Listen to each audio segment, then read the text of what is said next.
What is cognitive dissonance? Do you understand it? Do you think you do? Do you know you do? Or am I about to challenge that?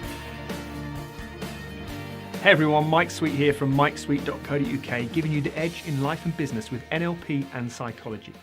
And today's show is all about cognitive dissonance. So what is it? Cognitive dissonance is when you have an internal conflict about a belief, an attitude, or a behaviour. Something that you know to be true, that belief begins to be distorted or shattered. That creates cognitive dissonance. And we don't like it. Let's face it, no one wants to be wrong, which is where this cognitive dissonance comes from. We really hold strong to things that we know to be true, that we believe, that we love, that we honour. And when someone tries to twist and change that belief or understanding or attitude, we don't like it. And that's cognitive dissonance.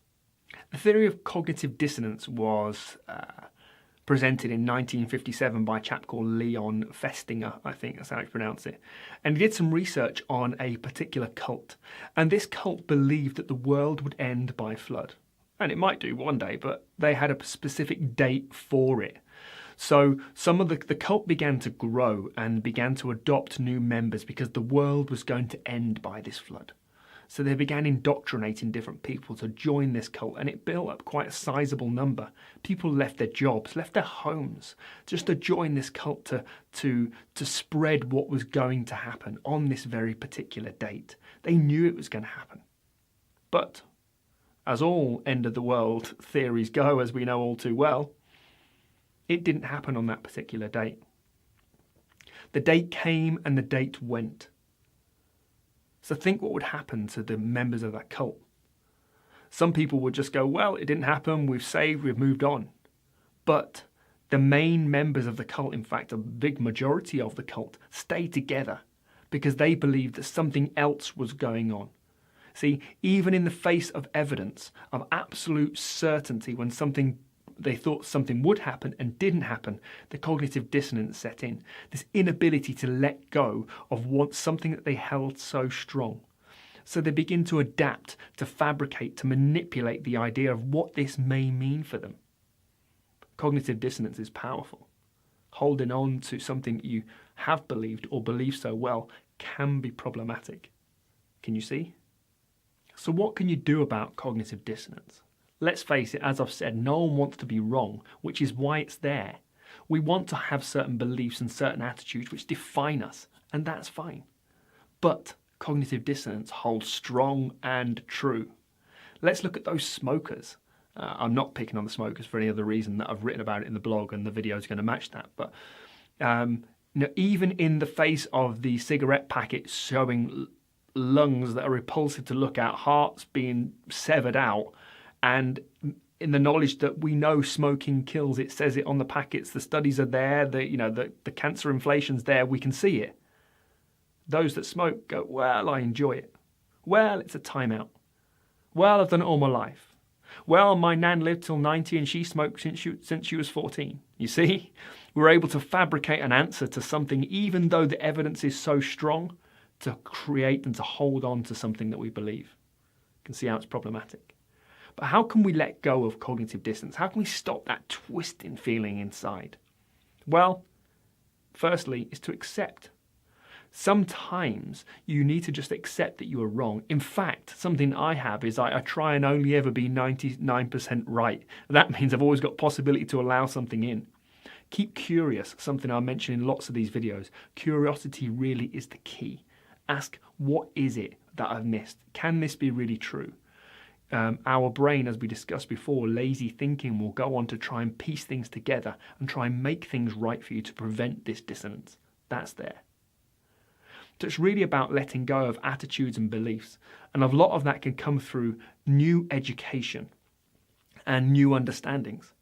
Now, the problem with education and science is we know that if the science proves something this year, 3, 4, 5 years' time, the science will prove the exact opposite. So you can see why people hold on to these unhelpful beliefs and desires and attitudes. It just makes sense why we do, because we don't know who to trust or whatever it might be. But the simple fact remains is when all the evidence is pointing at something being black, then it's black. When all the evidence is pointing at something being red, then it is red, whether you rationalize it or not. So when you do and you get that twisting feeling inside, now you know what it is. It's cognitive dissonance, and it's not much fun. But it's in your control to change. I like to think of cognitive dissonance as when you get that twist, I like to think of it as a gentle tap on the shoulder to let you know that you're about to learn and discover something new. See, I've reframed it. It's not a horrible thing for me. It's you didn't know that before, but now you do, so what are you going to do about it? It doesn't necessarily mean completely change and go in the opposite direction necessarily, but it does allow me to look for more evidence to support that. What do I need to do with this now? Now, there's a great book called Black Box Thinking that talks about cognitive dissonance, and one of the great things that were discussed in it is about surgeons and physicians. And when a surgeon's been doing his work or her work for 20, 30 years, they're a master in their craft, they know everything that's going on around them. But how easy it is for them to be led down a track or led down a path that they once believed to be true. And I can't recite the exact parts from the book, but when a surgeon was faced with a particular reaction, then the nurse or whoever was helping out at that particular surgery knew instantly that it was due to a latex shock, an anaphylactic shock, I think it was. But because the surgeon didn't expect that and didn't believe that, they carried on doing things their way because they weren't open.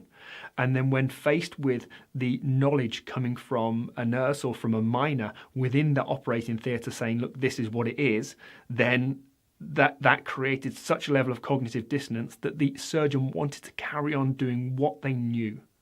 See, we like what's familiar, something that's covered in another one of the videos.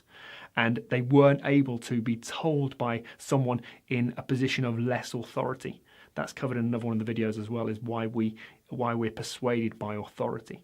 But when it's the other way round, when someone who is under you is telling you what's happening, that creates such a level of cognitive dissonance that regardless what the evidence and whatever's showing, you carry on going through, even when there's lives at risk. Scary stuff, eh? So I hope you've enjoyed this brief insight into cognitive dissonance and you can relate to it in some way. I'm sure you can. And think how you're going to use this. And as I always say, if you're looking to learn NLP and psychology and influence and understanding the human psyche, the only way you're really going to know it is by doing it. So how are you going to apply this?